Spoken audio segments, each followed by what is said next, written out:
Praise the Lord. Today promise 37 కీర్తన 9 చరణం.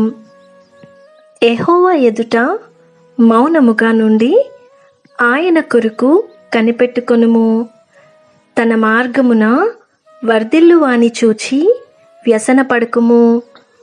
దురాలోచనలు నెరవేర్చుకొను వాని చూచి వ్యసనపడకుము. కోపము మానుము, ఆగ్రహము విడిచిపెట్టుము. వ్యసనపడకుము, అది కీడుకే కారణము. కీడు చేయువారు నిర్మూలమగుదురు. యెహోవా కొరకు కనిపెట్టుకొనువారు దేశమును స్వతంత్రించుకొందురు. ఆమేన్. ఈ వాగ్దానం మన జీవితాలలో దేవుడు నెరవేర్చునుగాక. God bless you. Presented by Young Holy Team.